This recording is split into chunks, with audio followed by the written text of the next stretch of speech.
Hello and welcome to the marvellous show Peaky Blinders. I'm your host Steve, and last week we watched episode 1 of season 2. Guys, that was so dark and so sad and so depressing. I hope we're not going to get the whole series is going to be like this. I hate seeing Tommy like in that way as well. But yeah, we started off with these two women that went to Tommy's pub, or Peaky Blinders pub, and they basically blew it up. We later found out that they were part of the IRA. Didn't know that at the time, but yeah, I do now. And Tommy went to see these people on his own, and he had the hood put over his head, and he met the sort of the head woman kind of thing, and he already knew who she was. He knew who her son was, what school he went to. So that was quite cool. So we had a bit of a bargaining chip. The guy that she was with was going to shoot him in the head. Didn't though, and then later on in the episode Tommy finds out where he works and then just shot him in the head, which was quite cool. Polly went to see some seance kind of thing, which was really bizarre, to try and talk to her children that got taken by the police many years ago, or 18 or so years ago. It wouldn't have been that long, would it? It would have been 16 or so years ago. And obviously she'd given this seance lady too much information, because they're just con artists basically, and I think they convinced her that she died and that she was trying to speak to her from the other side. So Polly kind of lost it a bit, which was horrible. I can't remember Johnny's other half, I can't remember her name, but she found out that they were just con artists, and Polly sort of threatened her to not say anything, but she said I wouldn't do that anyway. Then we had the Peaky Blinders going down to London to take on the big family down there. I think Sabini, his name is, caused a right ruckus in one of his clubs. And I said at the time, I don't know why Tommy keeps pushing it. I mean, he's making so much money now, but it's just not enough for him, is it? He just needs to keep doing it. And in the meantime, he's dropping everybody in it, because you get back to Birmingham again. He gets kind of done over badly, like to the point where I thought they were going to kill him, and they're only saved ironically by the police and Campbell, who's come back now. He's proper bad as well. He's a right baddie now. He looks the part with the cane and everything now. And Ada also got kidnapped, which was even worse. I hated that. So yeah, there was nothing happy, nothing laughable going on. It was just a really dark episode. So I'm really hoping that this one, actually no, what am I even saying? I mean, the state that Tommy's in, it's going to be another bad one. Oh, we also learnt that Freddie had been killed as well, which I was really gutted about. I mean, I would like to have seen, I don't know, a couple of episodes with him in it at least. So yeah, I'm kind of dreading this now. I've been dreading it for a while. I was depressed for about 2 days after that last episode. It really affected me. It was horrible. So if you are a fan of Peaky Blinders, please like, subscribe, hit the bell, comment, all that malarkey. And yeah, so let's crack on then. This is episode 2, season 2, Peaky Blinders. See you in a minute.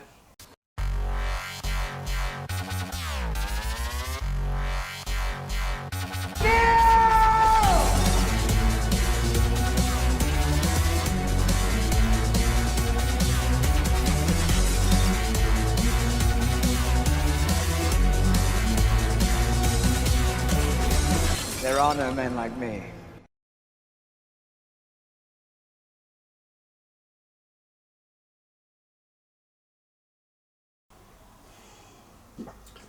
Oh God.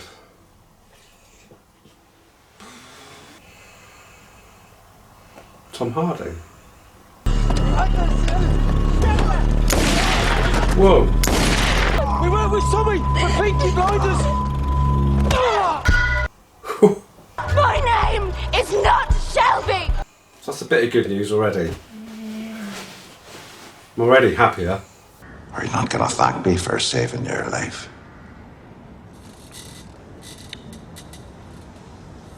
Pass me cigarettes. It was a murder. A man named Duncan. I know it was you who carried out the murder of Mr. Duncan. And from this moment forward, you belong to me. He belongs to a lot of people at the moment. They said you'd be in for another 3 weeks. I need to get on a boat to London. Tonight. You discharged yourself. I'm a fucking sissy duck in there, Charlie. London would take 4 days. That'll do. Do you spare Curly? He'll be my doctor. You look so rough.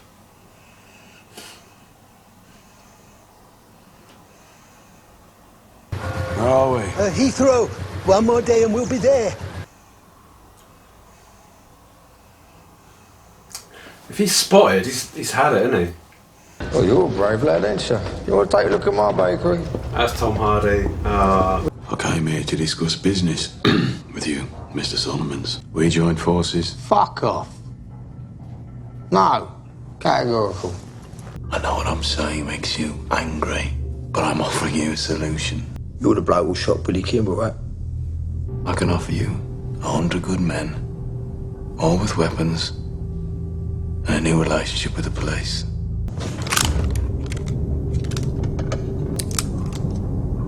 It's fucking simple, mate.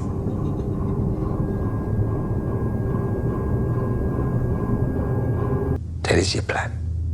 Look, you think you're safe because you move flat, but you're not. Polly thinks the same. When will you understand? I just want you all out of my life. A house. A whole house. It's all yours. At least go and have a look, eh? Mr. Sabini, the police are here. Gypsy went to meet Solomons, and after, they drank whiskey, shook hands. What exactly do you want us to do, Mr. Sabini? Mr. Sabini, we'll do everything we can to deal with this man. Deal? Did you say do a deal? I didn't mean that. Down with the fucking compass, Mr. Sabini! You fucking bastard! And you're taking with both fucking hands over me and over him!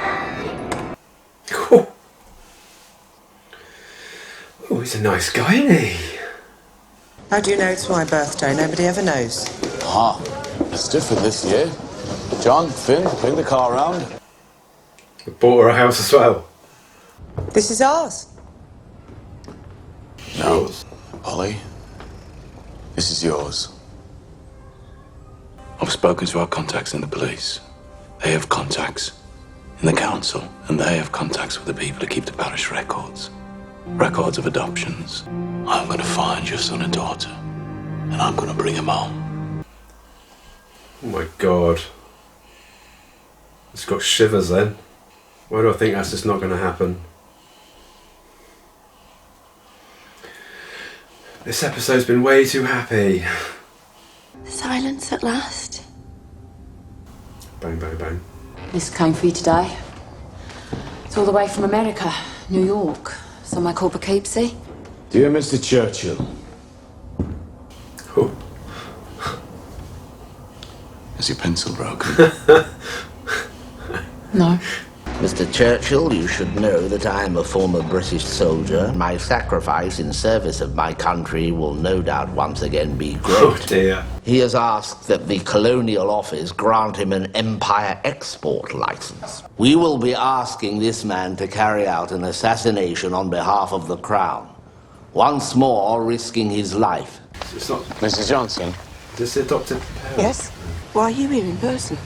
Well, the boy's approaching his 18th birthday. He knows his mother couldn't cope. She drank too much. She used opium. She used to beat him. That isn't the truth, is it? The truth is, he was taken from his mother without her permission. Your real name is Michael Gray. No! Your real mother wants to see you. Her address is on the back of this card. Oh dear.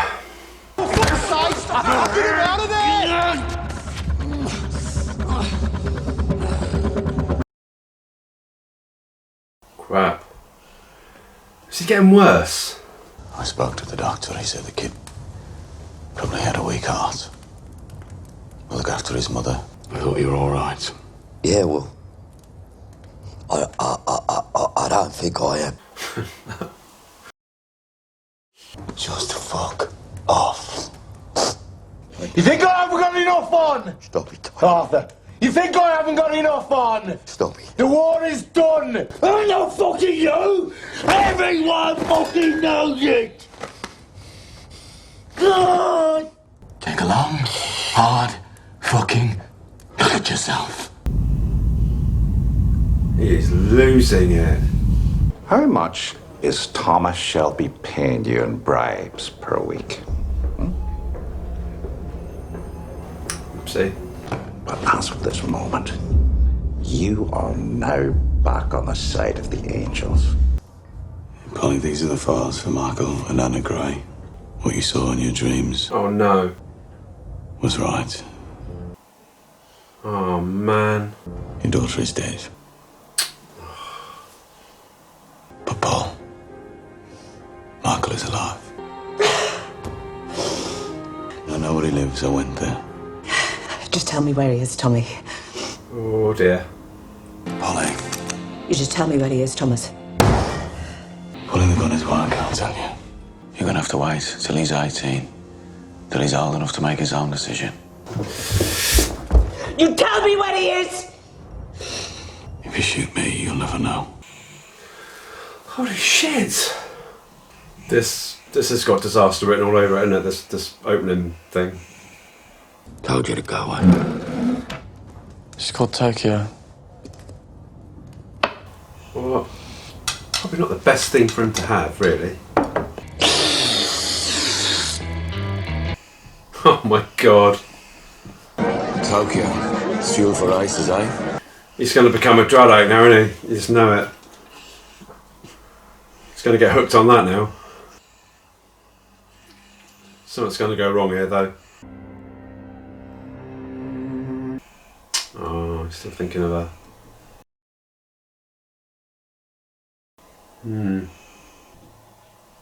He's trying to forget, but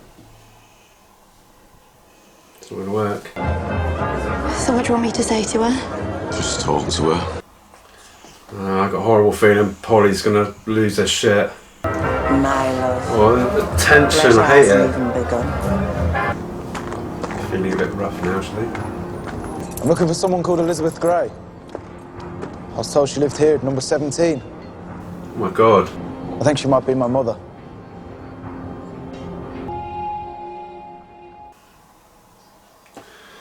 Bloody hell. Wasn't the best state for her to be in, meeting her son, was it? After she'd been just told that her mother's some sort of alcoholic or something. But bloody hell. Much happier episode. Much better. Just stick like that. It's much better. So that was season 2, episode 2, Peaky Blinders.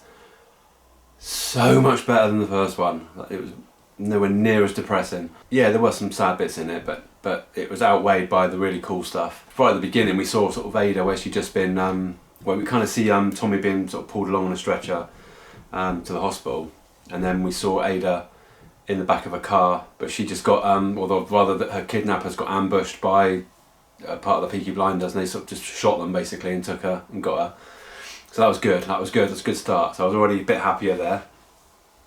Also, we saw Campbell visit Tommy in hospital and basically laid the law down on him, saying that he now works for him and he'll do what he tells him to do, sort of thing. And then Tommy signed himself out of hospital, managed to get a boat all the way to London, which took like 4 days, and he was a mess. I mean, he was a real mess. He got to London and finally met. He got an invitation to that Solomon's and finally got to meet him, who was played by Tom Hardy. Get in there. Do like Tom Hardy. So they've joined now as, like, you know, they formed a unit now. So this is going to be pretty big now. This is going to be big gang warfare. It's going to be quite exciting. At one point, I think Tommy said he could give him 100 men. I was like, wow, that's huge. Didn't realise it was that big. That's what she said.